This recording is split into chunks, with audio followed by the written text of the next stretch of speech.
धन्य ते संसारी दयावंत जे अंतरी, येथे उपकारासाठी आले घरजा वैकुंठी, लटिके वचन नाही देही उदासीन, येथे उपकारासाठी आले घरजा वैकुंठी, मधुरावाणी ओठी तुका म्हणे वाव पोटी, येथे उपकारासाठी आले घरजा वैकुंठी। पांडुरंगा करू प्रथम नमन दुसरे चरण संतांची, त्यांच्या कृपादाने कथेचा विस्तारू बाबाजी सद्गुरु दास तुका। नमो ज्ञानेश्वरा निवृत्ती उदारा सोपान देवा, नमो मुक्ताबाई त्रिभुवन पावने अध्यत्रे जननी देवाची, नमो सद्गुरु तुकया ज्ञान दीपा, नमो सद्गुरु सच्चिदानंद रूपा, नमो सद्गुरु भक्त कल्याण मूर्ती, नमो सद्गुरु भास्कर पूर्ण कीर्ती, मस्तक हे पाया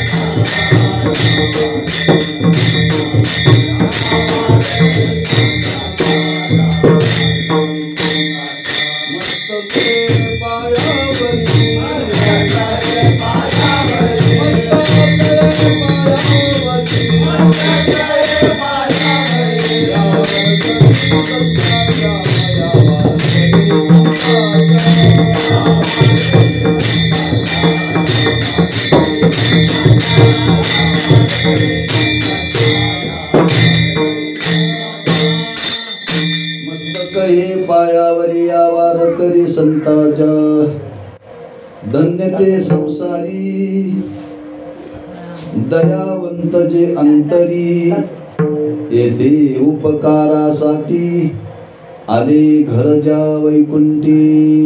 सेवे करता निवडलेला भंग श्रीमंत जगद्गुरु श्री तुकोबारायांचा असून, त्या भंगातून जगद्गुरु श्री तुकोबाराय त्या संसारामध्ये धन्य कोण आहे त्याचा निर्देश करतात आणि जाता जाता आम्हा तुम्हाला जाणीव करून देतात। आपल्यालाही जीवनामध्ये धन्यता जर प्राप्त करायची असेल तर त्यांनी काय केलं ते बघा आणि आपलं स्वतःचं जीवन धन्य करा।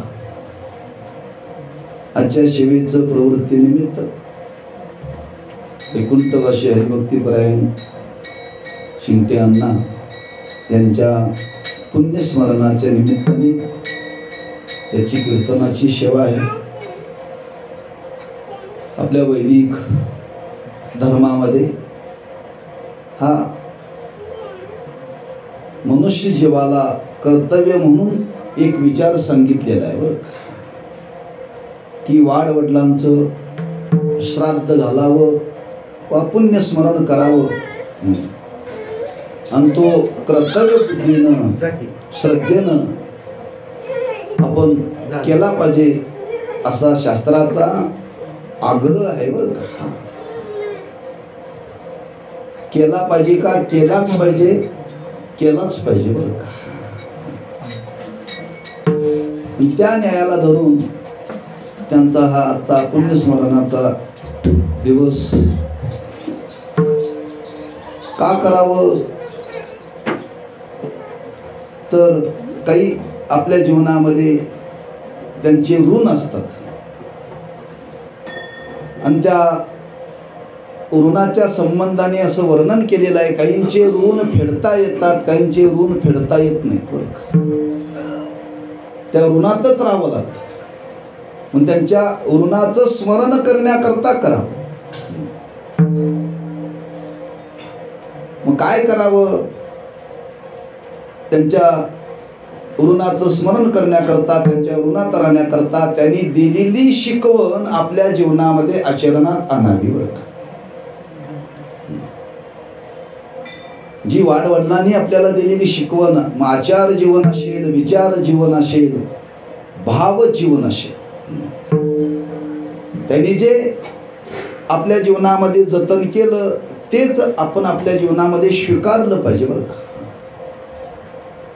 नंतर तुकोबारांनी स्वाभिमानाने वर्णन केले, ज्या वाडवडिलांनी आमच्या करता निर्माण केलं ते आम्ही जतन केलं. माझ्या वडिलाची मिराशिगा देवा, तुझी चरण सेवा पांडुरंगा. मग त्यांनी काय निर्माण केलं? लौकिक जीवनातलं सोडून द्या बरं का. जे स्वीकारण्यासारखं आहे ते जीवनामध्ये स्वीकारा. त्यांनी आपल्या जीवनामध्ये काय केलं? काय परमार्थ केला, परमार्थाची साधना केली, पंढरीची वारी केली, भजन पूजन केलं, साधू संतांची सेवा केली. काही अंशाने आपलं जीवन त्यांनी परमार्थाकरता झिजवलं.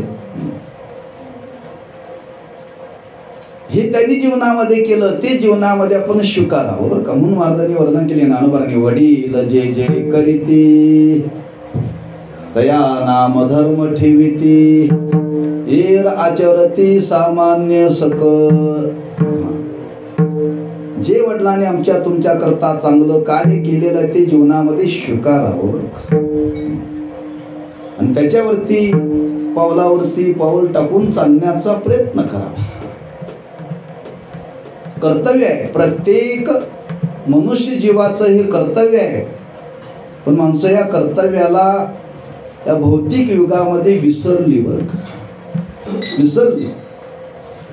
आणि माणसं केवळ धनाच्या मागं लागली, एवढी धनाच्या मागं लागली की धन म्हणजेच सर्वस्व बरं का. पैसा मारू परमेश्वर अशी भावना निर्माण झाली समाजामध्ये. आणि परिणाम आपल्या कर्तव्यापासून माणसं दूर गेली बरं का, दूर गेली. काल प्रसंग पाहिला, या संबंधाने आठवला म्हणून सांगतो. काल एक पुण्याहून ग्रस्त आले होते साखरे महाराजांच्या बरोबर कीर्तनाला. एकुलता एक मुलगा आहे, श्रीमंत आहे, अब्जावधी इस्टेट आहे बरं का. किती? त्याचे वडील अमेरिकेमध्ये शास्त्रज्ञ होते.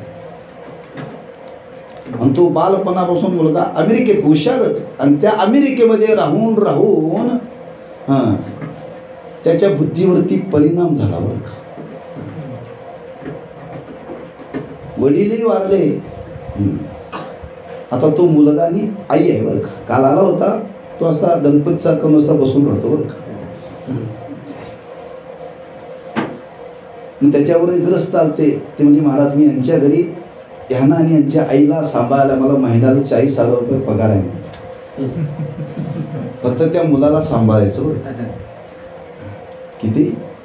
40,000 रुपये पगार आहे. आईचंही डोकं चालत नाही आणि मुलाचंही डोकं चालत नाही. संपत्ती किती आहे? अब्जावधी आहे. हां, पुण्यात आहे, तिकडं 40 गावला आहे, अमेरिकेत आहे. मी कशा करता सांगतोय? माणसं धनाच्या मागं लागले. समाधान कुठं आहे? काय करायचं? त्या पैशाला चाटायचं. ते कीर्तनाला आणलं होतं त्यांनी. म्हणजे महाराज तुम्ही चाललाय तर कीर्तनाला घेऊन जावा. हे शांत बसतोय तो, काय बोलत नाही बरं का. बोललं तर चांगलं बोलतो. मला विचारलं तुमचं नाव काय? पूर्णानंद. वा वा वा वा, तुमच्या जीवनामध्ये देवाची तुमच्यावरती कृपा होणार बरं का. म्हणजे चांगलं बोलतो, पण असं शांत आहे. म्हणजे आज एवढी संपत्ती आहे, पण जे जीवनामध्ये कर्तव्य करायला पाहिजे त्या कर्तव्यापासून माणसं दूर गेली. म्हणजे संपत्ती आणि सत्ता जीवनामध्ये मिळून काय करायचं? मग काय कर्तव्य आहे? वाडवडिलांनी दिलेली शिकवण जीवनामध्ये जतन केली पाहिजे, स्वीकारली पाहिजे बरं का. तसं त्यांनी आपल्या जीवनामध्ये परमार्थाची साधना केली. आणि परमार्थाची साधना करत असताना ह्या कोगिल गावामध्ये जी परमार्थ करणारी पहिली फळी होती, त्या फळीतले बरं का. म्हणजे आजीच्या तालमीत तयार झालेली, आजीच्या तालमीमध्ये तयार झालेली जी अनेक मंडळी होती, बरीच या गावातली मंडळी. आमचे विलासभाऊंचे वडील होते, आणखी ते विनकरी काय निवृत्ती व्हा, आपले तुकाराम बुवा चव्हाण, तुकाराम ना अपंग होते, पांडुरंग, सगळी ही जुनी मंडळी. आणि शेवटविरी त्यांनी परमार्थ आपल्या जीवनामध्ये तो केला. त्या परमार्थाचा त्यांनी जसा स्वीकार केला, तो परमार्थाचा मार्ग सोडला नाही की माणसं बाजूला जातात बरं का.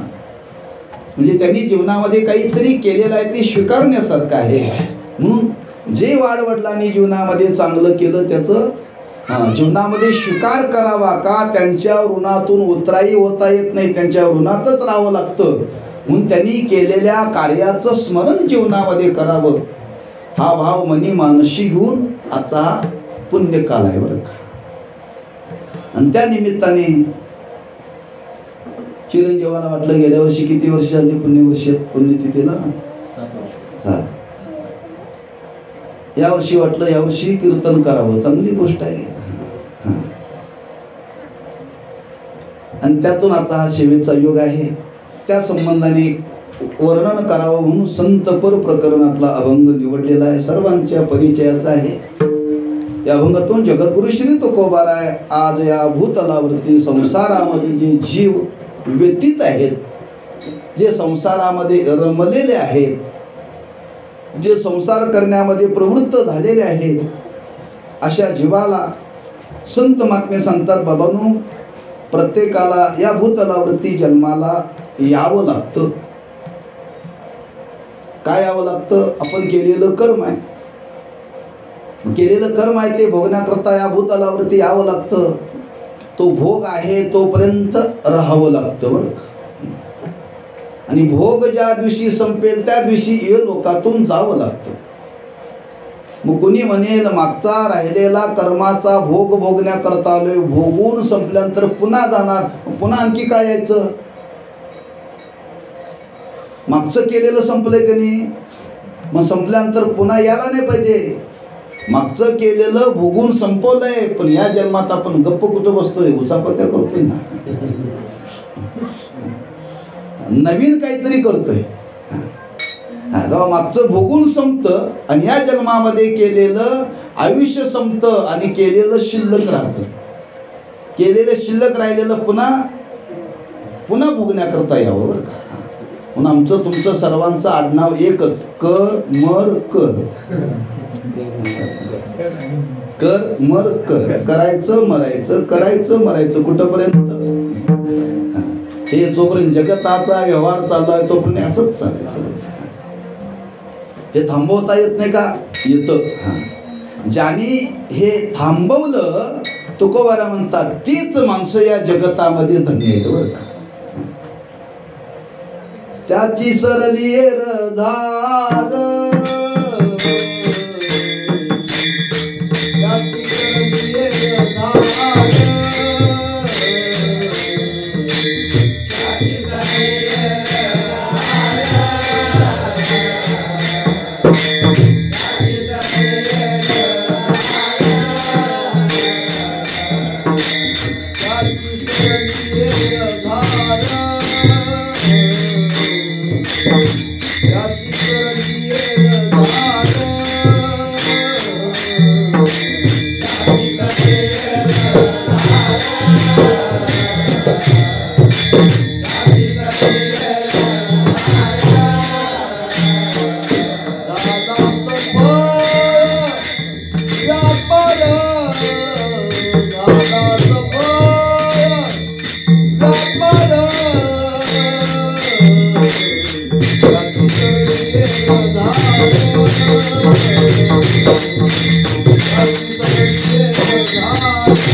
सरदी झार झाला सफळ व्यापार. म्हणजे आपण पुन्हा पुन्हा जन्माला येणं, पुन्हा पुन्हा मरणं, ही जी येरदार आहे ही संपवता येते. संपवता येते, किंबहुना संपवण्याकरताच हा मनुष्याचा जन्म आहे. संपवण्याकरताच मनुष्याचा जन्म आहे. मग नवीन काय करायचं नाही, नवीन करा. ते करत असताना त्याचा अहंकार आपल्याकडे घेऊ नका, म्हणजे पुन्हा आपल्याला भोगायचा संबंध येत नाही बरं. कारण काही ना काहीतरी माणसाला करावंच लागतं. मनुष्य गप्प बसू शकतो का? श्वासोश्वास तरी येतो का नाही? डोळ्याची उघडझाप तरी करतो का नाही? हात खालवर तरी करतो का नाही? गप्प बसतो का? तसं माणसाला काहीतरी करत राहावं लागतं. करा, पण करत असताना कर्तृत्वाचा अहंकार घेऊ नका. आणि कर्तृत्वाचा अहंकार न घेता जे जे कर्म करायचं आहे ते ते ईश्वराला अर्पण करा, म्हणजे पुन्हा आपल्याला यावं लागणार नाही. का कर्तृत्वाचा अहंकार घेतला की घेतलं की ते भोगावं लागतं बरं का. घेतलं की ते भोगावं लागतं. कारण मौलिकी वर्णन यमाचा पाहुणा प्राणी होय. यमाचा पाहुणा कोण? जो कर्तृत्वाचा अहंकार धारण करतो तो पाहुणा यमाचा होय. आपल्याला यमाचा पाहुणा व्हायचा नाही, आपल्याला देवाचा पाहुणा व्हायचा. का कर्तृत्व अहंकार निर्माण झाला की यम त्याला नेण्याकरता येतोच बरं का, येतोच. कथा सांगितली जाते. एक कलाकार होता, मूर्तिकार, प्रसिद्ध होता बरं का. जसा मनुष्य तशी हुबेहूब ती मूर्ती तयार करायचा. त्याला वाटलं आपण आयुष्यभर लोकांच्याच मूर्त्या तयार केल्या, आपण गेल्यानंतर आपलं काहीतरी मागं स्मरण राहावं, आठवण राहावं, म्हणून त्यांनी स्वतःची मूर्ती तयार केली. तयार करता करता त्याला वाटलं हे करण्यापेक्षा अधिक कराव्यात. आणि जवळजवळ त्यांनी 108 मूर्त्या तयार केल्या बरं का. आता कलाकारच होता. दुसऱ्याची मूर्ती करायचं म्हटलं की त्याला पैसे मोजावं लागत. ते स्वतः करायचं म्हटलं तर पैशाचा काय संबंध नाही, कलाच होती ना त्याच्याकडे. पण अशी ही मूर्ती त्यांनी तयार केल्या, स्वतःच्या मूर्त्या तयार केल्या, त्याची सर्वत्र कीर्ती होती. योग असा त्याला वाटलं आपलं आयुष्य कधीतरी संपणार बरं का.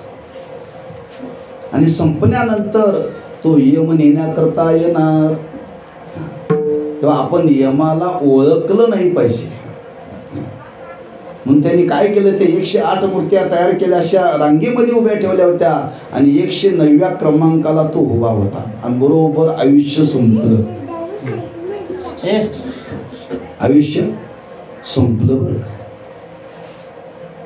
आता आयुष्य संपल्यानंतर ठरलेल्या वारंट, जिथं ज्याचं संपलं तिथून त्याला घेऊन जायचं बरं का. त्याप्रमाणे यमाने दूत पाठवले. आता पत्ता तो बरोबर आहे, फार त्यांना शोधावं लागत नाही.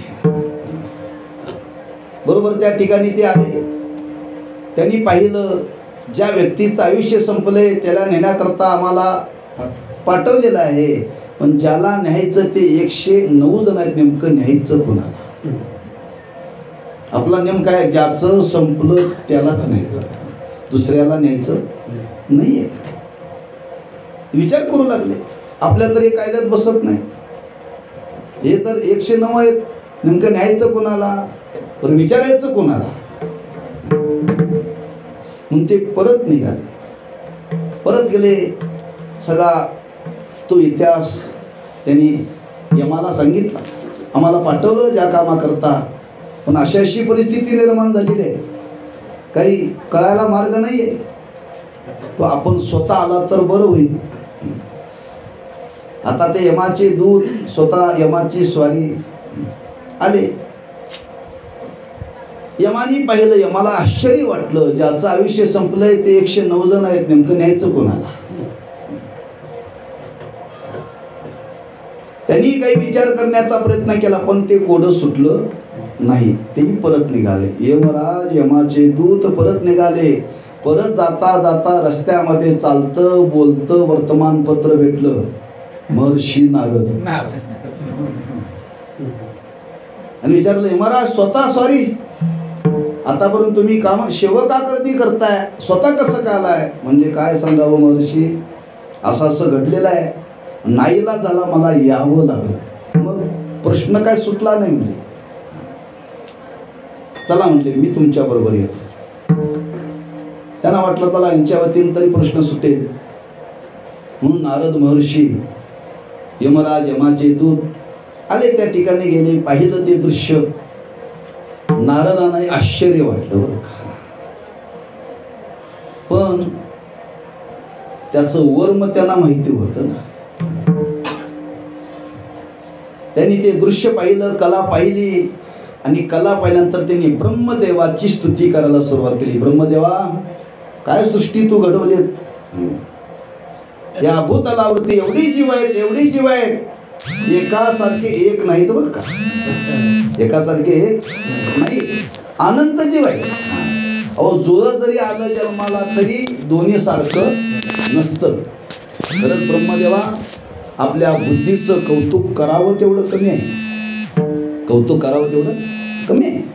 मग त्या ब्रह्मदेवाची स्तुती करायला सुरुवात केली. खरंच आपण पूर्ण चातुर्य याच्यामध्ये खर्च केले बरं का. हा 109व्या क्रमांकाला उभा होता. तो विचार करू लागला, केलंय कोणी आणि वर्णन कोणाचं? केलंय कोणी आणि वर्णन कोणाचं? राहुलाने ओ मी केले, ब्रह्मदेवानी केलं नाही म्हणले. यमराज हे मी म्हणते उचला म्हणजे त्याला. यमाचा पाहुणा, काय जागा झालं तिथं? अहंकार, कर्तृत्वाचा अहंकार. हा कर्तृत्वाचा अहंकार जागा झाला की आपल्याला यमाचा पाहुणा व्हावा लागतो, किंबहुना पुन्हा जन्म घ्यावा लागतो. पण ज्या महात्म्याने जीवनामध्ये कर्म करत असताना कर्तृत्वच आपल्याकडे घेतलं नाही. हा जे जे कर्म केलं ते ते देवा करता केलं बरं का, आणि देवाला समर्पित केलं. आणि असं ज्यांनी समर्पित केलं, महाराज म्हणतात तेच या जगतामध्ये धन्य आहेत बरं का, तेच या जगतामध्ये धन्य. जगी तोची एक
धन्य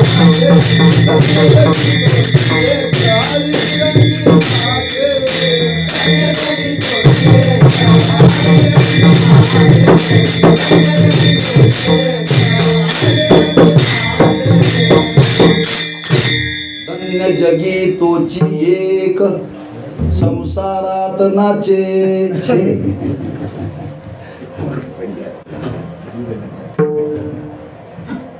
जो भजनामध्ये नाचे, नाम सत्कर्म करण्यामध्ये जो प्रवृत्त झालेला आहे तो बर का.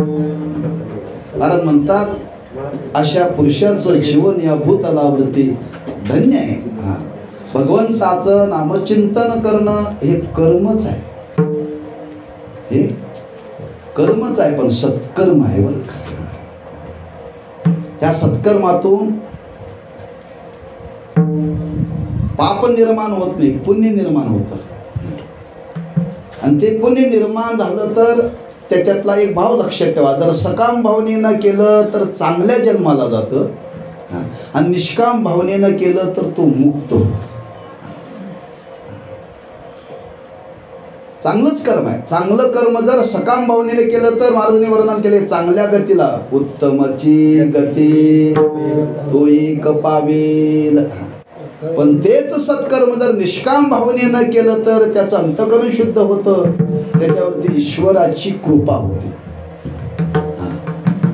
किंबहुना त्याला तो परमात्मा त्या साधनेतून त्याला दर्शन देतो, त्या भगवंताचा साक्षात्कार होतो. म्हणून नाथ महाराजांनी वर्णन केले ओळखिला हरी धन्य तो संसारी मोक्ष ज्याचे घरी. महाराज म्हणतात सिद्धी सहित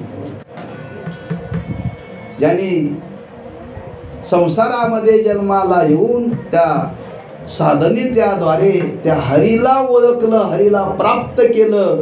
महाराज म्हणतात खरंच त्याचं जीवन या भूतलावरती धन्य आहे. धन्य आहे म्हणजे सफल आहे, हा कृतार्थ आहे. आपण जे जे जीवनामध्ये करतो ते ते कृतार्थतेला प्राप्त व्हावं. आता आम्ही ते कीर्तनात उभे, आपला जो जेवढा काल जाणार आहे तो कृतार्थीत जाणार आहे बरं का. कीर्तन झाल्यानंतर इकडचं तिकडची पानं काढायला लागली की समजावं वाया चाललंय.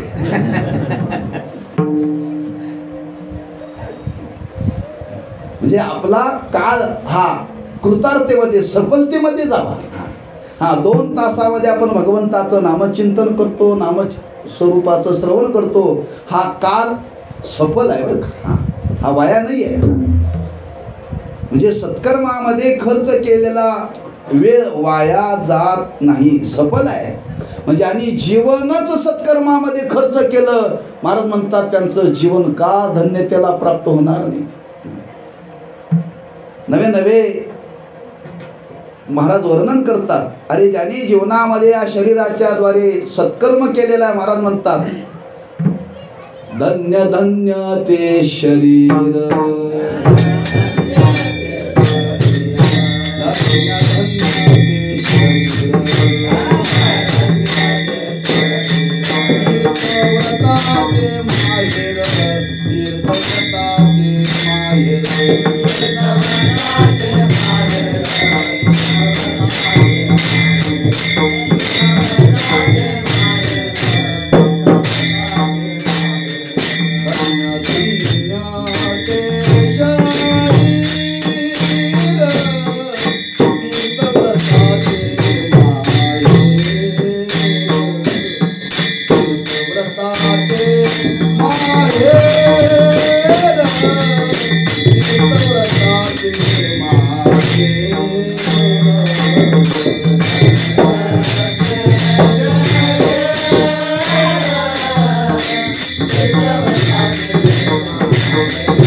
धन्य ते शरीर तीर्थव्रताचे माहेर. ते म्हणजे शरीर कोणतं, जे उचापत्या करतात ते नव्हे. राम म्हणता वाट चाली यज्ञ पाऊला पाऊली धन्य धन्य ते शरीर. प्रत्येक पावलाला भगवंताचं नाम घेत चालावं. प्रत्येक पावलाला लोकाला शिव्या देत चालू नये. ठेचा लागतात मग. पावला गणित भगवंताचं नाव घ्यावं बरं का. प्रत्येक पावला कसं होईल आणि काय होईल म्हणत जाऊ नये बरं का. आई ग म्हणत जाऊ नये. जे व्हायचं आहे ते होणारच आहे. पण तो काल सफल व्हावा, ती वेळ सफल व्हावी. आणि ती वेळ आणि काल सफल जर झालं तर महाराज म्हणतात त्याचं जीवन सफल होईल. त्याचं जीवन सफल होईल. आणि असं ज्यांचं जीवन या भूतलावरती या संसारामध्ये महाराज म्हणतात खरंच ज्यांनी सत्कर्माच्या व्यतिरिक्त जीवनामध्ये काहीही केलं नाही. सत्कर्माच्या व्यतिरिक्त काही जीवनामध्ये केलं नाही आणि सत्कर्मातून जीवनाला सफलता प्राप्त होते. हा भाव मनी मानशी घेऊन तुकोबाराय वर्णन करतात. धन्य ते संसारी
संसारी निर्देश केलाय. नामो उल्लेख केलेला नाही. अभंग पूर्ण 8वा. त्यात कोणाचं नाव आहे का पहा. कोणाचाही नामाचा निर्देश केलेला नाही. धन्य ते संसारी दयावंत जे अंतरी येथे उपकारासाठी आली घर ज्या वैकुंठी लटिके वचन नाही देही उदासीन मधुरावानी ओटी तुका मनी वाव पोटी. कोणाचा नाम उल्लेख आहे. मी कोणाकडे लावायचं. कोणाचाच नाम उल्लेख केलेला नाही. हे श्रीमंताकडे लावायचं का. धन्य ते संसारी. बर संतांचं म्हणावं. संतांचा तरी नाम उल्लेख आहे का इथं. देवाचा तरी आहे का. कोणाचा स्त्रीचा आहे का पुरुषाचा आहे का. जो कोणी या पद्धतीने जीवन जगेल ते संसारी धन्य बरं का. माशे बहुतेक जगणारे कोण आहेत आम्हाला तुम्हाला माहित आहे. संतच आहेत. संतच आहे. हे सर्वांना जगता येतं. स्वतःचं जीवन धन्य करता येतं. धन्य करता येतं. पण आपण त्याच्याकरता प्रयत्न करत नाही. उगाच धन्यता समाजाच्या समोर तुकोबाराय गातात. गाण्याचं कारण काय. येन केन प्रकाराने प्रत्येकाचं जीवन धन्य व्हावं एवढाच हेतू आहे बरं का. धन्य व्हावं. पण या नरदेहामध्ये येऊन जर जीवन जर धन्य नाही केलं तर महाराज म्हणतात अपूर्णता त्या जीवनाला. धन्य आम्ही जन्मा आलो. धन्य आम्ही जन्मा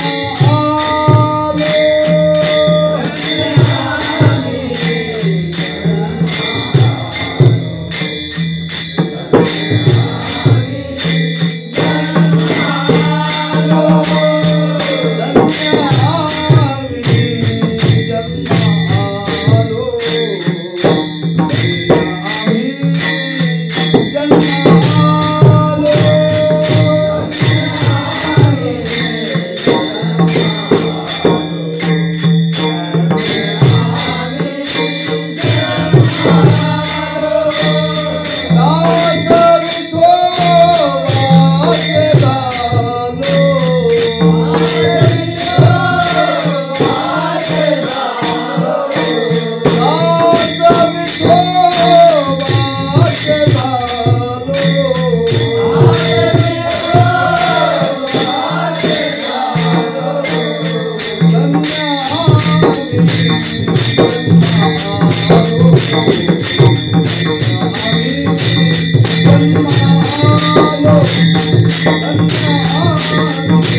धन्य आम्ही जन्मालो. म्हणजे स्वतःचं जीवन धन्य करता येतं, प्रत्येकाला करता येतं. आणि ज्यांनी या भूतलावरती स्वतःचं जीवन धन्य केलेलं आहे अशांचं वर्णन करत असताना महाराज म्हणतात जीवनाला धन्यता प्राप्त करून घेण्याचा आपणही प्रयत्न करावा बरं का. आणि हा भाव मनी मानशी घेऊन महाराज इथं वर्णन करतात. धन्य ते संसारी. खरं त्यांचं जीवन धन्य आहे. कशावरून महाराज म्हणतात त्यांच्या अंतःकरणामध्ये दया वास करते. असा जगाच्या पाठीवरती कोण नाही सांगा की त्याच्याजवळ दया नाही. प्रत्येकाच्या अंतःकरणामध्ये दया आहे. दया नाही असा कोणीही नाही बरं का. मनुष्याच्या बाबतीत विचार केलेला आहे. पशवादिक योनी असेल तिथेही दया आहे. कीटक योनी असेल तिथेही दया आहे. तुकोबांनी वर्णन केले, दृष्टांत दिलाय. तुका म्हणे वत्स धेनो वेचे चित्ती. म्हणजे गाईच्या अंतःकरणामध्ये वात्सल्य भाव आहे का नाही. गाईचा दृष्टांत दिलाय. म्हशीचे आहे. रेडका करता म्हस ओरडते की नाही, आणि रेडूक म्हशी करता ओरडतं कधी का. एकमेकाविषयी वात्सल्य भाव. म्हणजे प्रत्येकाच्या अंतःकरणामध्ये दया आहे.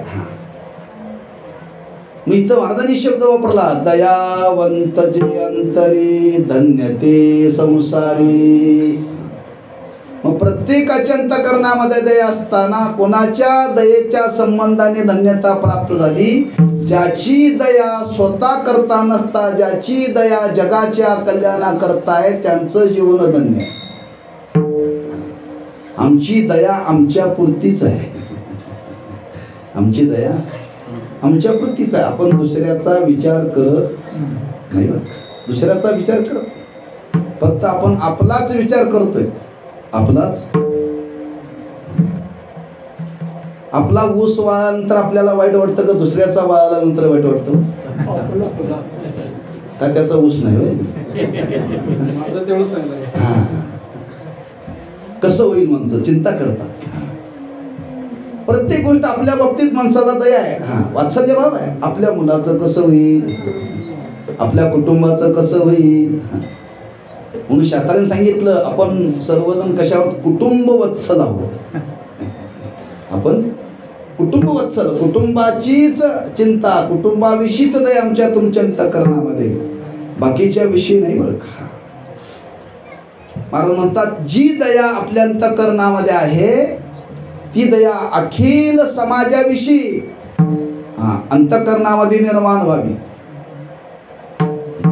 जसं आपल्याला नाही खायला मिळालं की आपल्याला त्रास होतो, कोणी आपल्याला बोललं तर आपल्याला त्रास होतो, तसं दुसऱ्याला खायला नाही मिळालं तर त्याला त्रास होतो याची जाणीव व्हावी. आपल्याला एखाद्याने शिवी दिली, शिवी दिल्यानंतर आपल्याला काय होतात, वेदना होतात अंतःकरणाला. आपल्याला एखाद्याने शिवी दिल्यानंतर आपल्या अंतःकरणाला वेदना होतात. आपण जर दुसऱ्याला शिव्या दिल्या तर त्याला काय गुदगुले होत असते. पण शिव्या देताना हे आमच्या मनात कधी विचार येतो का, जसा मला त्रास होतो तसा यांना त्रास होऊ नये. तुम्ही त्या महाभारतातला प्रसंग आहे पहा. त्या अभिमन्यूचा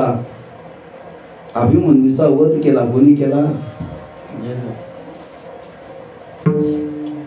पांडवांची जी मुलं होती ना, ते ह्याच्यात सोडून द्या. पांडवांची जी मुलं होती त्यांना मारण्याकरता अश्वत्थामा आला होता.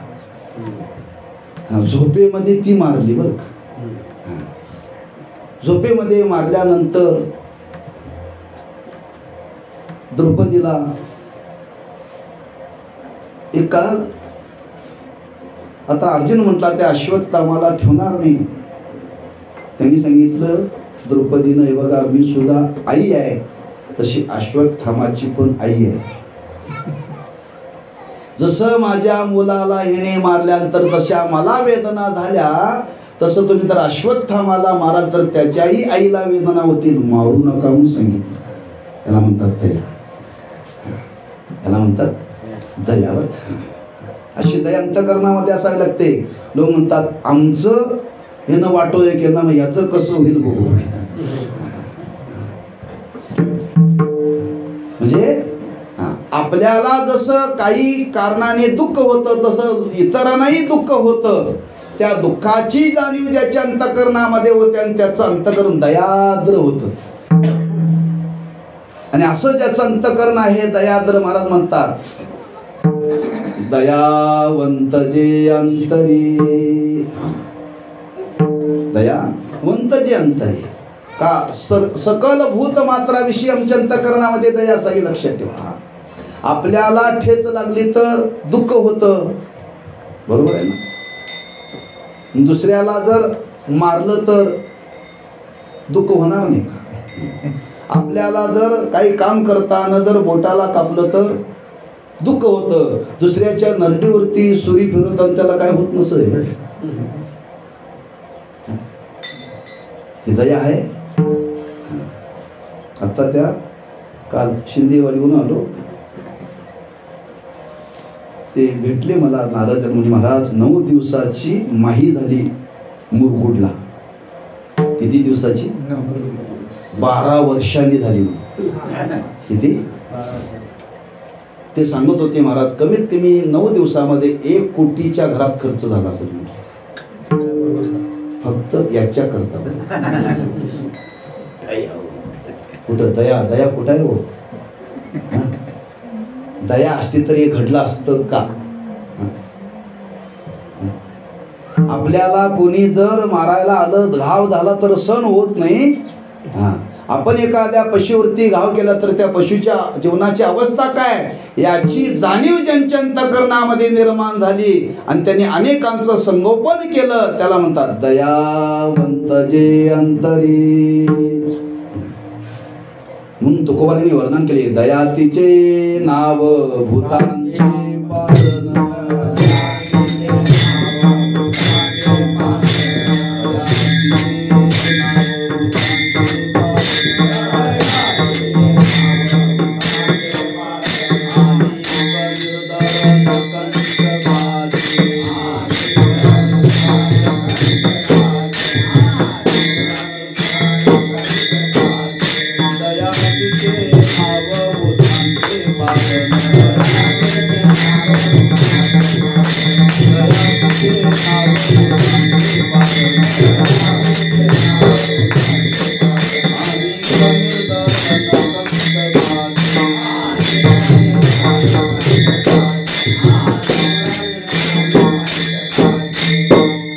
दयातीचे नाव भूतांचे पालन, अनेक निर्दन कंटकाचे. सर्व भूत मात्राविषयी अशी दया ज्याच्या अंतःकरणामध्ये वास करते, महाराज म्हणतात त्या संसारामध्ये ते धन्य आहे. मग आपल्याला अशी दया धारण करता येते का? आम्ही करत नाही.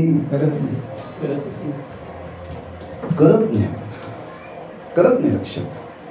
कष्टाचं आहे काम, थोडस कष्टाचं आहे, पण तेवढे कष्ट आपण जीवनामध्ये केली पाहिजे का? जीवनाला धन्यता प्राप्त करून घ्यायची असेल तर सर्व प्राणी मात्राविषयी आपल्या अंतःकरणामध्ये वात्सल्य भाव, करुणा भाव, दया भाव निर्माण झाला पाहिजे.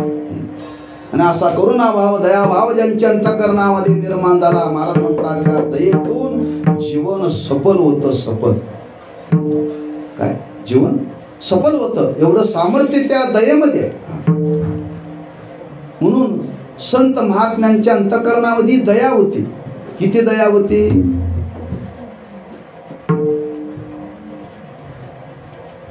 इतकी दया होती त्यांनी जी चिंता वाहिली ती स्वतःच्या जीवनाची वाहिली नाही, समाजाची वाहिली बरं का.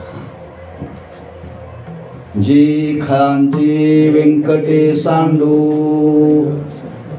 तया सत्कर्मी रती वाढू होता परस्परे पडू मैत्र जीवाचे. ज्ञानोबाई मागतात, स्वतः करता मागतात का जगा करता मागतात? असा कोण बहादर आहे जगा करता मागणारा? नाही जगा करता मागता, कमीत कमी गावा करता तरी मागावं. गावा करता नाही मागता तर कमीत कमी वारडा करता तरी मागावं. नाही कमीत कमी आपल्या गल्ली करता तरी मागावं. पण माणसं घरापुरतच मागतात का? तेवढं अंतःकरणामध्ये तेवढा वात्सल्य भाव पाहिजे बरं का. ज्ञानोबरांच्या अंतःकरणामध्ये ज्ञानोबरा जे खळांची व्यंकटे सांडू, जे खळ आहेत त्यांचा खळपणा जाऊ. असा विचार कधी दया असेल तर अंतःकरणामध्ये, दया असेल तर हा विचार अंतःकरणामध्ये. आणि अशी दया ज्यांच्या अंतःकरणामध्ये वास करते आणि असे पुरुष या जगतामध्ये जे राहतात, महाराज म्हणतात खरंच त्यांचं जीवन धन्य आहे. दयावंत जे अंतरी. म्हणून काही मंडळी या भूतलावरती कर्म करण्याकरता आली बरं का. आम्ही तुम्ही कर्म करण्याकरता आलो नाही, कर्म भोगण्याकरता आलो. लक्षात ठेवायचं, कर्म भोगण्याकरता आले. पण काही मंडळी भोगण्याकरता आली नाही, करण्याकरताच आली बरं का. करण्याकरताच आली. आमच्या तुमच्या जीवनात थोडासा फरक आहे त्यांच्यात आणि आमच्यात. आम्ही भोगण्याकरता आलो. भोगत असताना देवाने आम्हा तुम्हाला स्वातंत्र्य दिलं. भोगा, मुकाट्याने भोगा. पण भोगत असताना पुन्हा असं भोगायला येईल असं काहीतरी त्या स्वातंत्र्याचा दुरुपयोग करू नका बरं का. दुरुपयोग करू नका. डॉक्टर सांगतात हे गोळ्या खा, तुमचा रोग बरा होईल, पण पुन्हा रोग जन्माला येईल असं काही खाऊ नका. पण माणसं काय करतात, जोपर्यंत गोळ्या आहेत तोपर्यंत पत्ते पाहतात. आता गोळ्या खाऊन झाल्या की आता बरं वाटतं, आता काय हरकत नाही खायला बरं का. मग हरकत नाही, आणखी ती पुन्हा 6 महिन्याने वर डोकं काढते हो. म्हणजे डॉक्टरनी आपल्याला सांगितलंय ह्या गोळ्याने तुमचा रोग बरा होईल, पण पुन्हा तो येणार नाही याच्याकरता पथ्य पाळा. तसं आपण केलेलं कर्म आहे ते भोगण्याकरता आले, पण हे भोगाला येऊन याच्याकरता पुन्हा पथ्य पाळा ना. हे आमच्या तुमच्या करता आहे. पण जी मंडळी या भूतलावरती आली ती भोगण्याकरता आली नाही बरं का. भोगण्याकरता आली नाही. मग काय करण्याकरता आली? महाराज म्हणतात केवळ ती जगाला शिकवण देण्याकरता, जगाकरताच कर्म करण्याकरता आली बरं का. जगाकरताच कर्म करण्याकरता आली. येथे उपकारासाठी, येथे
Bye.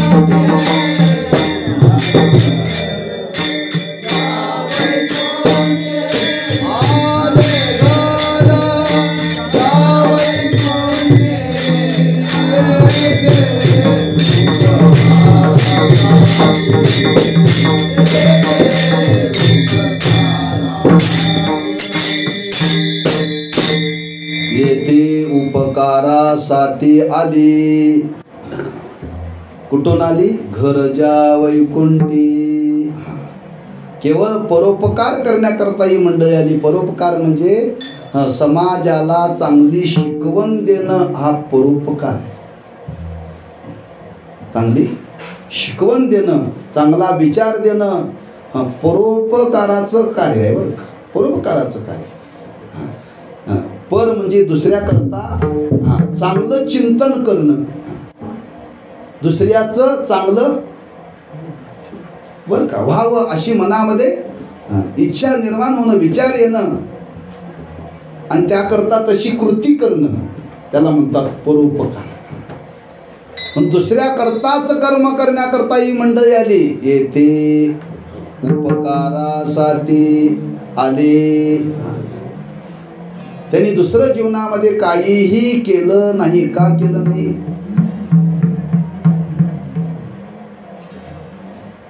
करण्याकरता काय शिल्लकच नव्हतं. करण्याकरता काय शिल्लकच नव्हतं म्हणून त्यांनी काय केलं नाही. केलं ते दुसऱ्याकरता केलं बरं का. आपल्या जीवनामध्ये वर्णन केले. म्हातारपण प्राप्त झाल्यानंतर म्हाताऱ्याला कर्तव्य काय नसतं बरं. त्याला कर्तव्य काय? मग घरात सांगतात हे नातवं घेऊन मंदिरात जा, सकाळी चहा घ्या, नाश्ता घ्या आणि यांना फिरवून आणा, बरोबर 11:30ला या. का आता त्यांना काय कुठं राबायला जायचं नाही हो, खुरपा हातात घ्यायचं नाहीये, फक्त त्या नातवांना सांभाळणं हेच त्यांचं काम आहे. आता त्यांनी पोटाकरता काही करायचंच नाही. पण माणसं फार गमतीदार. कुरुवरी साखरे मला सांगत असतात, ती घरातली बायको सांगते ते म्हणजे माझं घर असताना मला घरातून तू बाहेर जा का म्हणतीस? त्या घरातून बाहेर जायचं का न जायचं मी ठरवणार ना, तू मला सांगायची काय गरज आहे? असा म्हणणारा एक वर्ग आहे बरं का. म्हणणारा वर्ग आहे. त्यातला भाव लक्षात ठेवा. उतार वयामध्ये आता कर्तव्य काय राहिलेलं नाहीये, फक्त त्या पुढच्या पिढीला सांभाळायचं आहे. पुढच्या पिढीला सांभाळायचं आहे. पण तिथं माणसं ते काम करत नाही. काम करत नाहीत बरं का. अवघड जाते ते म्हणते मी घेऊन जातो मंदिरात. हे मंदिरात गेल्यानंतर यांना जर शू आणि शी केली तर हे कोण धुणार? म्हणजे आम्ही आहे ना, तिथून घेऊन कापून आहे ना. मग ते म्हणते जाताना 2 चड्ड्या घेऊन जावा. घरातली सुद्धा पाठवताना ते तयारीने पाठवतात बरं. समजा हे फार तिथे गेल्यानंतर रडायला लागलं ना, शेजारी किराणा दुकान आहे तिथलं काहीतरी याला खाऊ घेऊन द्या, पण 11:30 शिवाय इकडे यायचं. म्हणजे त्या उतार वयामध्ये कर्तव्य काही नसतं, एकच दुसऱ्याचा सांभाळ करणं. हेच त्या थोर पुरुषाच्या जीवनाकडे पाहणं. त्यांना स्वतः करता काही करायचं नसतं. स्वतः करता काहीच नाही म्हणून तर तुकोबारांनी वर्णन केलंय. तुका म्हणे आता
उरलो उपकारा पुरता. जे स्वतःच जीवन परोपकारा करता खर्च करतात, महाराज म्हणतात ते या संसारामध्ये धन्य आहे. जे कर्मच करायचं आहे, आरंभाला मी विचार सांगितला स्वतः करता करायचं आहे, पण ईश्वरार्पण बुद्धीनं करायचं आहे, त्यांचं जीवन धन्य आहे. आता इथं त्याच्या पुढचा विचार आहे, लक्षात ठेवा बरं का. ते कर्मच करतात, आता स्वतः करता करायची करणे, स्वतःचं जीवन धन्य तर आहेच, पण जे कर्म करायचं आहे ते दुसऱ्या करताच करायचं आहे. ते दुसऱ्या करताच कर्म करण्याकरता स्वतःचं आयुष्य खर्च करतात. महाराज म्हणतात खर्च या संसारामध्ये त्यांचं जीवन धन्य आहे. महाराजांनी वर्णन केलंय, येथे उपकारासाठी आले घरजा वैकुंठी. आले कुठून, त्यांचं ठिकाण सांगितलेलं आहे. वैकुंठामध्ये राहतात तो ते आले. का आले? कर्मत नव्हतं म्हणून आले, नाही का? कर्मत नव्हतं म्हणून, असंच ना.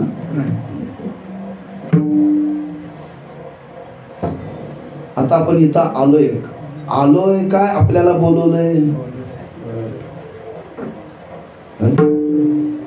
आपल्याला सर्वांना बोलवलंय. कोणी बोलवलंय? बस आमच्या घरी बाबांचं पुण्यस्मरण आहे, कीर्तन आहे, कीर्तन ऐकायला या आणि जेवायला या. मलाही सांगितलं कीर्तन करायला या. काही ना सांगितलं टाळ वाजवायला या म्हणून सांगितलं, काही ना सांगितलं सांगायला या म्हणून सांगितलं, काही ना सांगितलं ऐकायला या म्हणून सांगितलं, आणि काही ना सांगितलं यातलं काय नाही जमलं तर कमीत कमी 12 वाजता जेवायला तरी या. जे आपल्याला बोलवले आपण आलेलो नाही. बोलवलेलं आहे बरं का, लक्षात ठेवा. तसं जी मंडळी या भूतलावरती आले त्यांना कोणी बोलवलेलं नाही. आमच्या तुमच्यासारखं बोलवलेलं नाही आहे, लक्षात ठेवा. ती आपण होऊन आलेले.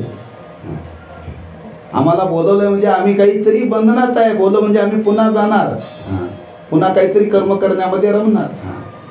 पण ज्यांच्या जीवनामध्ये काय कर्तव्यच नाही त्यांना बोलवावं लागतच नाही.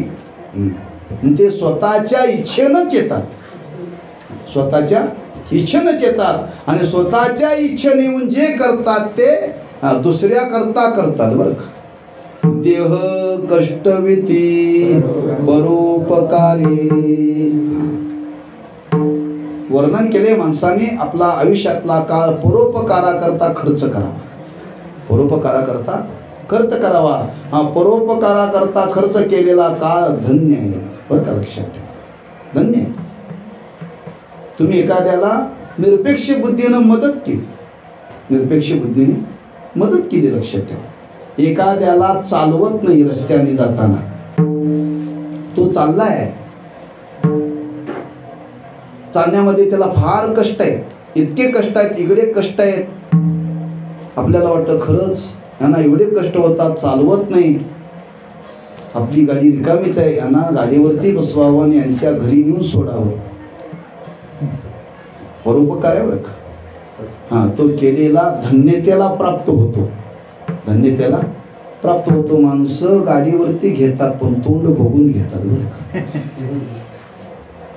आपल्या जवळचा कोण आहे का, आपल्या कोण ओळखीचा आहे का, आपल्या कोण कामाचा आहे का, मी याला गाडीवर आणलं तर हा मला कधी गाडीवरती नेईल का, याला परोपकार म्हणत नाही बरं का.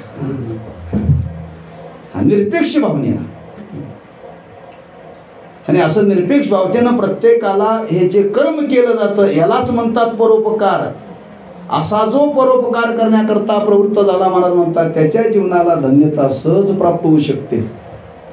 आणि असं ज्यांनी स्वतःचं जीवन परोपकाराकरता खर्च करण्याकरता ते वैकुंठाहून या भूलोकावरती आले आणि त्यांनी हेच कार्य केलं. येथे उपकारासाठी आले घरजा वैकुंठी. पुढं वर्णन केले, लटिके वचन नाही देही उदासीन, मधुरावानी ओटी तुका म्हणे वाव पोटी. येथे उपकारासाठी आले घरजा वैकुंठी. विठोबा रघुमा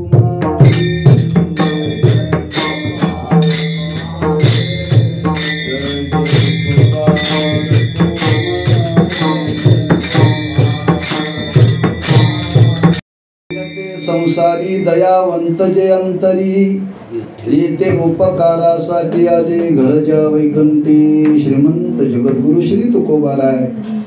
या संसारामध्ये कोणाचं जीवन धन्य आहे अशा धन्यतेचं स्वरूप या अभंगातून महाराज प्रकट करतायत. खरंच ज्यांनी जीवनामध्ये सत्कर्म केलं त्यांचं जीवन धन्य आहे. ज्यांच्या अंतःकरणामध्ये समाजाविषयी दया आहे ते धन्य आहेत. ज्यांच्या जीवनामध्ये कर्तव्य नाही आहे पण दुसऱ्या करताच जे कर्म करतात ते धन्य आहेत. म्हणजे जीवन धन्य करता येतं प्रत्येकाला. आणखी जीवनाला धन्यता प्राप्त करण्याकरता आणखी काय जीवनामध्ये करता येतं. महाराज म्हणतात वाणीने नेहमी खरं बोलावं. लटिके वचन नाही धन्य ते संसारी. धन्यता प्राप्त करून घेणं मी आरंभापासून बोलत आलोय कष्टाच आहे, कठीण आहे. अहो जीवन धन्य करणं म्हणजे सोपं नाही आहे. जीवन धन्य करणं म्हणजेच पहिल्यांदाच मी प्रमाण दिलं त्याची सरली. जीवन सफल करायचं म्हणजे त्या मनाचे कष्ट केले पाहिजेत का नको. म्हणजे वाणीनं बोलत असताना कधीही खोटं बोलणे नाही. कधी खोटं बोलायचंच नाही का. कधी कधी बोललं तर चालतंय.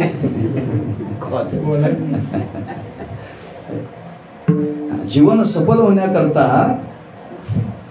लोक म्हणतात कधी कधी खोटं बोलावं लागतं. कधी कधी खोटं बोलावं लागतं. त्याच्यामध्ये विचारशास्त्राने मांडलेलं आहे एखाद्याचं चांगलं होत असेल तर खोटं बोलायला का हरकत नाही. पण बोलण्यातून एखाद्याचं जर वाईट होत असेल तर माणसाने खोटं बोलू नये बरं. देव सुद्धा खोटं बोलला.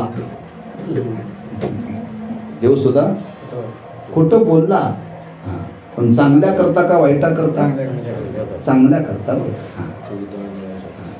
किती तर प्रसंग आहे भगवंताच्या बोलण्यातले. पण त्या बोलण्याच्या माग दुसऱ्याचं चांगलं व्हावं या बोलण्यातून तुम्ही जर बोलण्याचा प्रयत्न केला तर त्या बोलण्याने दोष लागत नाही बरं का. लागत नाही.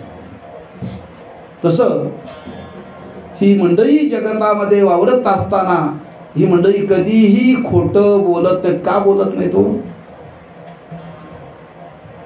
खोटं कधी बोलण्याचा प्रसंग येतो. कधी येतो. काही स्वार्थ असेल तर. काही स्वार्थ असेल तर. ज्याच्या जीवनामध्ये कोणत्या प्रकारचा स्वार्थच नाही खोटं कशांत करता बोलायचं. कशा करता खोटं बोलायचं. पण काय म्हणतात महाराज खोटं बोलल्याशिवाय कामच होत नाही. बरोबर आहे ना. आणि तुम्ही म्हणता खोटं बोलू नका. खोटं बोलू नका. अहो खोटं बोलण्याशिवाय काय होत नाही ना. आणि तुम्ही म्हणता खोटं बोलू नका आणि आम्हाला हे बोलल्याशिवाय जमत नाही आणि म्हणता मागाला. अवघड आहे की. म्हणून सांगितलं स्वार्थापोटी खोटं बोलू नका बरं का. स्वार्थापोटी खोटं बोलू नका. आपल्या जीवनामध्ये जे काय करायचं ते कर्म चांगल्या रीतीनं करा. आपलं केलेलं कर्म ते चांगल्या पद्धतीने केलेलं सफल होणारच आहे. त्यावेळी खोटं बोलण्याची वेळ आपल्यावरती येणारच नाही. खोटं बोलण्याची वेळ आपल्यावरती येणारच नाही लक्षात ठेवा. म्हणून अशा पद्धतीनं या भूतलावरती काही जगणारी मंडळी आहेत ते वाणीनं कधीही खोटं बोलले नाहीत. ज्ञानोबराय म्हणतात आम्ही आमच्या अनेक जन्मामध्ये खरंच बोललो, खोटं बोललो नाही. माझी या सत्यवादाचे तप वाचा केले बहुत कल्प तयाचे हे महादीप पातलो प्रभू. आम्ही खोटं कधी बोललोच नाही बरं का. परिणाम काय झाला. ज्ञानेश्वरी सारखा ग्रंथ आमच्या वाणीतून जन्माला आला. त्या समाजाचं भलं झालं का नाही. म्हणजे वाणीनं जर खरं बोललं, खोटं कधी नाही बोललं तर जीवनाला धन्यता प्राप्त करता येते, अशी मंडळी या भूतलावरती आहे. लटिके वचन नाही देही उदासीन. देही उदासीन म्हणजे देहाविषयी तादात्म्य कधी धारण करत नाही. तादात्म्य धारण करत नाही. प्रपंच करण्याकरता काय अंशानं तादात्म्य धारण करावं लागतं असं वर्णन केलंय बरं का. आपण घर बांधायला काढलेलं आहे, घर बांधायला काढलेलं आहे. ते पूर्णत्वाला जाण्याकरता पाणी मारावं लागतं नाही का. काही त्या गौंड्याच्या कधी मदत करावी लागते का. त्या घराविषयी तादात्म्य आहे, मी बांधतोय, हे ठेवलं तर घर पूर्ण होईल का नाही. बांधेपर्यंत ठेवा तादात्म्य बरं का. बांधून पूर्ण झाल्यानंतर आमचं तादात्म्य शेवटपर्यंत असतं बरं का. एकाने 2 मजली घर बांधलं, त्यांना विचारलं तुम्ही तर हम दो हमारे दो. काय नाही म्हणजे महाराज वरचं भाड्यानं देण्याकरता बांधले म्हणले. मग भाड्यानं देण्याकरता बांधलं, मग वरी कुटुंब उतरलं. आता ते चांगल्या पद्धतीनं घर बांधलं होतं, पैसा खर्च केला होता, ते राहायला कुटुंबाला आल्यानंतर मग आता प्रत्येकाला आपल्या आपल्या काहीतरी घड्याळ लावावं लागतं, कॅलेंडर लावावं लागतं. एकाने त्या भिंतीला ठोकायला सुरुवात केली. ठोकायला सुरुवात केल्यानंतर आता वरच्या मजल्याचं खाली ऐकायला येते ना, हा काहीतरी ठोकाला म्हणून जे वर जेवत बसला होता ते जेवत्याला ताट सोडलं आणि वर गेला. अरे बाबा तू भिंतीला ठोकं मारतोय, माझे ठोके वाढायला लागलेत म्हटलं. असं तादात्म्य धरू नये बरं का. एवढं तादात्म्य धरू नये. ह्यालाच म्हणतात देही. हे सोडलंय त्यांनी, देही उदासीन. म्हणजे देहाच्या संबंधाने, देहाच्या संबंधाने जे जे केलं जातं याचा आणि याचा माझ्याशी काही संबंध नाही, अशा वृत्तीनं जी मंडळी या जगतामध्ये जगतात महाराज म्हणतात ती धन्य आहे. देही उदासीन येते उपकारासाठी आली घरजा वैकुंठी. अशी मंडळी या जगतामध्ये कार्य करत असताना महाराज म्हणतात आपल्या वाणीनं मधुर बोलतात. जी जी मंडळी आज आपल्याला काही जीवनामध्ये दोष पाहायला मिळतात. व्यक्ती म्हटले की व्यक्तीच्या ठिकाणी दोष असणारच. मग त्या दोषाचा आपल्या पोटामध्ये साठवायचं आणि त्याचं चांगलं चिंतन करायचं आणि ते करण्याकरता आपली वाणी खर्च करायची. अशी जी मंडळी या भूतलावरती जीवन व्यतीत करतात महाराज म्हणतात त्यांचं जीवन धन्य आहे बरं का. मधुरावाणी ओटी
उपकारासाठी आले घरजा वैकुंठी. वाणीने मधुर बोलतात. नेहमी मधुर बोलतात म्हणजे वरच्यावर नव्हे अंतःकरणापासून बरं.